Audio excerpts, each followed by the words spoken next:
Saudara-saudari yang terkasih, pada kesempatan ini kita ingin melanjutkan permenungan yang disampaikan oleh Sri Paus Fransiskus dalam International Theological Symposium on the Priesthood 17 Februari 2022, di mana Bapak Suci men-sharingkan pengalaman pribadinya sebagai imam selama 50 tahun, yaitu berkenaan dengan bara imamat yang harus terus menyala dengan mengembangkan 4 kedekatan: kedekatan dengan Allah, kedekatan dengan uskup, kedekatan dengan umat, kedekatan dengan sesama imam, dan kedekatan dengan umat. Pada tahun yang lalu kita merenungkan kedekatan dengan Allah. Hari ini kita akan merenungkan kedekatan para imam dengan uskup sebagai ungkapan dari ketaatan kepada Roh Kudus. Saudara-saudari yang terkasih, dalam tabisan diakon dan imam, para imam masih ingat, para diakon juga masih ingat, para calon tertabis berjanji sebagai ungkapan iman kepada Allah dan komitmennya dalam melaksanakan kehendak Allah dalam bentuk pelayanan-pelayanan dalam gereja, di tengah umat dan masyarakat. Maka di sana ditanya oleh uskup, "Frater, apakah saudara berjanji untuk menghormati dan mentaati uskupmu dan pengganti saya?" pada imam diosesan. Dan kepada mereka yang berasal dari kongregasi religius, "Apakah frater, apakah saudara berjanji untuk menghormati, mentaati uskupmu dan penggantinya, atau uskupmu dan pemimpinmu?"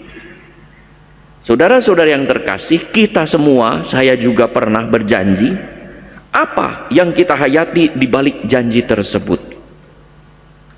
Di balik tersebut menghormati pribadi uskup dan keputusannya, serta mengikuti apa yang ditentukannya dengan sukarela, senang, dan dengan sukacita, gembira, karena sebagai bagian dari pelaksana iman saya kepada Allah dan komitmen saya melaksanakan kehendak Allah. Maka janji itu adalah ungkapan ketaatan pada Roh Kudus. Lalu bagaimana prakteknya? Pernah ada seorang bertanya kepada saya, "Apakah diperbolehkan menikah pada masa Prapaskah?" Saya bilang boleh. "Oh boleh ya?" "Oh, kok heran?" Saya mendengar jawabannya kok dia heran. "Kalau masa Advent boleh." "Oh boleh, jadi boleh." Saya bilang, di Keuskupan Bandung itu boleh menikah kapan saja perayaan Ekaristi, kecuali Rabu Abu, Jumat Agung, Sabtu Paskah. Saya mengatakan, "Oh begitu ya? Kok di paroki itu pastor mengatakan tidak boleh? Kok pastor menentang?" "Tidak menentang," saya bilang, "hanya belum dekat dengan uskupnya." Jadi tidak tahu apa yang diinikan, ya. Lalu di tempat lain ada lagi begini-begini. Lalu kan saya mengembangkan ke pastoral yang murah hati. Kok di sana pastornya bilang begitu?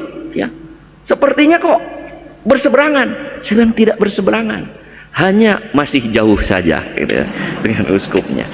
Saudara-saudari yang terkasih, Yesus menghormati dan taat kepada Allah yang diungkapkan dengan hidup sebagai orang yang diurapi oleh Roh Kudus. Kita dengar dalam Injil hari ini.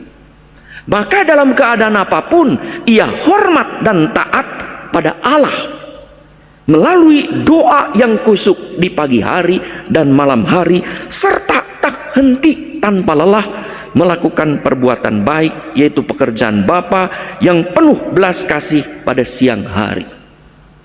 Maka apa yang diungkapkan Injil hari ini, itulah yang dilakukan Yesus sepanjang hidupnya, membawa tahun rahmat Tuhan, membawa kabar gembira, membebaskan orang-orang yang sakit, menderita, dan orang-orang berdosa. Perjuangan Yesus adalah mengalahkan godaan iblis yang terutama bisa muncul dalam keinginan melakukan kehendak sendiri. Maka di Taman Getsemani ia berdoa supaya kehendak Allah yang terlaksana, bukan keinginan diri sendiri ketika menghadapi penderitaan yang akan terjadi di depannya. Maka Yesus berserah kepada Allah juga, biarlah kehendak Allah yang terjadi. Di atas salib ia berpasrah kepada Allah, seraya berkata, sudah selesai. Selesai apa? Selesai melaksanakan kehendak Allah, kehendak Allah. Dan berserah, ke dalam tanganmu kuserahkan nyawaku. Rasa hormat dan sikap taat ini menunjukkan kedekatan Yesus dengan Allah sebagai Bapaknya. Hingga ia berkata dalam Yohanes 4:33, makananku ialah melaksanakan kehendak Dia yang mengutus aku. Pelaksanaan kehendak Allah secara penuh ini menunjukkan kedekatannya kepada Allah.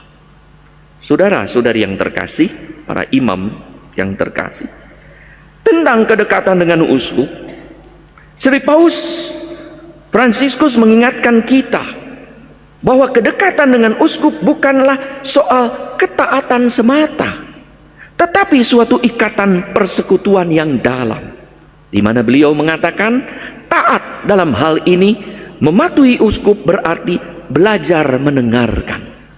Belajar mendengarkan Allah dalam gerejanya melalui otoritas yang berwenang. Maka kata beliau, ketaatan dengan demikian adalah mendengarkan dengan penuh perhatian kehendak Allah yang dipahami dengan tepat dalam sebuah ikatan, sebuah hubungan dengan orang lain.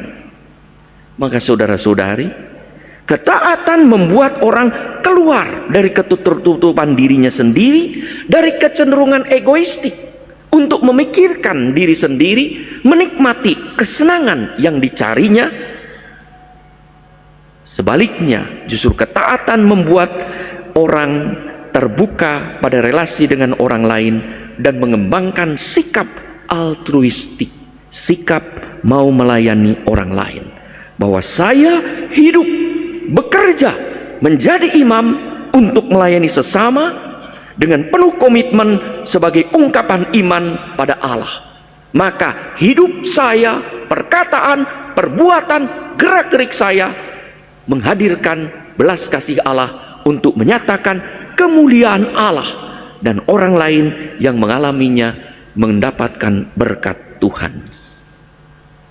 Ketaatan ini juga membuat seorang imam tidak hidup bagaikan bujangan yang seakan bisa menentukan cara, gaya hidup karyanya seenak perut dan semau jidat, tetapi dengan sadar terikat pada komitmen dalam kebersamaan dengan uskupnya dan rekan imamnya dalam melaksanakan kehendak Allah yang juga tampak pada visi pastoral uskupnya. Sebagaimana saudara-saudari ketahui, visi pastoral saya adalah ut diligatis in vicem, kasihilah seorang akan yang lain, siapapun, apapun agamanya, apapun latar belakang ekonomi, sosial, budaya, politik, dan agamanya. Kasihilah seorang akan yang lain. Dan itulah yang diungkapkan oleh Yesus terus menerus dalam latar belakang pada saat perayaan jamuan terakhir, perayaan Ekaristi. Dan perayaan Ekaristi mengingatkan kita hari ini, kasihilah seorang akan yang lain. Bapak Suci juga mengingatkan kita bahwa uskup bukanlah atasan, bukanlah supervisor. Istilah para imam, bukanlah kepala sekolah yang memberikan poin-poin. Nah, dapat poin nih, dapat poin lumayan. Tidak, bukan dapat poin. Itu bukan uskup, itu vikjen. Poin uskup. Kasih poin. Jadi, tetapi seorang bapak, ya, yang membantu para imamnya untuk makin mengenal kehendak Allah untuk dirinya dan melaksanakannya, hingga para imam ini mengalami sukacita, happy. Maka Pas Romo Petrus Sunu Hardianto, terima kasih atas bimbingan rekoleksinya, mengingatkan kita para imam sukacita ketika merayakan Ekaristi. Pengalaman apa? Ya, pengalaman iman apa? Dan sukacita itulah yang disadarkan kembali dalam rekoleksi sebelum kita mengulangi atau mengucapkan janji imamat ini, memperbaharui. Jadi sukacita ini hanya akan terjadi kalau uskupnya juga, kata Paus, memberi perhatian penuh kasih pada hidup para imamnya dan juga umat yang dilayaninya. Maka kedekatan para uskup bukan sekedar kedekatan badani, tetapi kedekatan rohani. Bukan asal ada bersama, ngobrol bersama, tetapi juga karena mempunyai visi bersama. Orang bertanya, Bapak Uskup, ciri imam yang dekat dengan Bapak Uskup apa? Mulai kurang ajar. Mulai kurang ajar itu dekat ya. Mulai dibully uskupnya, itu dekat. Saya bertanya kepada seorang imam, karena beberapa kali mengalami uskup, saya juga pernah imam mengalami dekat dengan uskup Alexander, Monsinyur Alek beberapa kali. Ketika saya bertugas kadang-kadang di FF, datang berkunjung ngobrol ya dengan Monsinyur Pujo Kardinal. Sewaktu saya menjadi uskup pertama, apa yang saya lakukan? Saya kunjungan ke masing-masing para imam, tidak memanggil, sengaja saya ingin dekat dengan cara saya datang mengunjung. Tadinya saya akan memanggil satu-satu, tapi saya balik, saya datang kepada para imam. Lalu saya datang juga kepada keluarga para imam, kepada orang tuanya yang masih punya orang tua, kakaknya yang sudah tidak ada orang tuanya. Lalu kunjungan, berbicara dengan mereka satu persatu. Saya bertanya kepada para, bagaimana pengalaman? Ya, dulu saya dekat, tapi juga ada pengalaman sakit hati dengan uskup. Ya mungkin juga saudara-saudara ada. Mohon maaf lahir dan batin. Ini hampir lebaran ya. Ya. Jadi cerita dia. Oh, dulu saya sakit hati. Kenapa? Saya bilang, oh begini. Oh begini. Oh iya. Tapi waktu meninggal saya menyesal. Lalu saya menyadari bahwa saya yang salah. Ya memang, saya bilang.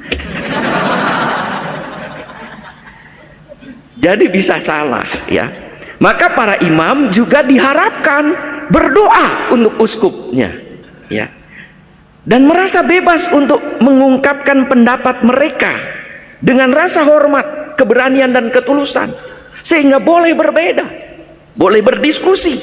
Maka Sri Paulus menuntut para uskup untuk menunjukkan kerendahan hati, kemampuan untuk mendengarkan, bahkan juga keberanian dan kerelaan untuk mengkritik diri sendiri dan membiarkan diri dibantu oleh mereka ya. Jadi dibantu oleh para imam dalam seberang. Maka Agustinus sangat bagus ketika berhadapan dengan umat. Di hadapan saudara-saudari, saya uskupmu, tapi bersama dengan saudara-saudari, saya adalah temanmu, saya adalah saudaramu. Saudara-saudari yang terkasih, para imam teristimewa, kedekatan dengan uskup maka sekaligus bukan soal kedekatan badani.